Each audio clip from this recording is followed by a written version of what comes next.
ঢাকা মহানগর পুলিশের ডিএমপি সাবেক অতিরিক্ত কমিশনার ডিবি মোহাম্মদ হারুন অর রশিদ ও তার স্ত্রী শিরিন আক্তারের নামে থাকা ব্যাংকের হিসাব স্থগিত করেছে Bangladesh financial intelligence unit BFIU. সব ব্যাংকে চিঠি দিয়ে তাদের হিসাব জব্দ করতে বলা হয়েছে। এছাড়া তাদের মালিকানাধীন ব্যবসা প্রতিষ্ঠানের ব্যাংক হিসাবের লেনদেনও স্থগিত করা হয়েছে।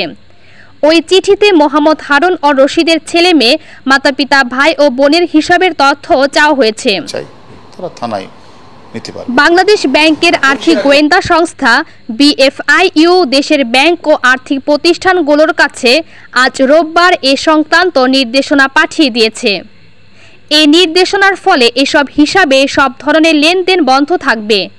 চিঠিতে মোহাম্মদ হারুন অর রশিদ ও তার স্ত্রীর জাতীয় পরিচয়পত্র ও জন্ম তারিখ উল্লেখ করা হয়েছে। বিএফআইইউ বলেছে, আগামী 30 দিন এসব হিসাবে কোনো লেনদেন করা যাবে না।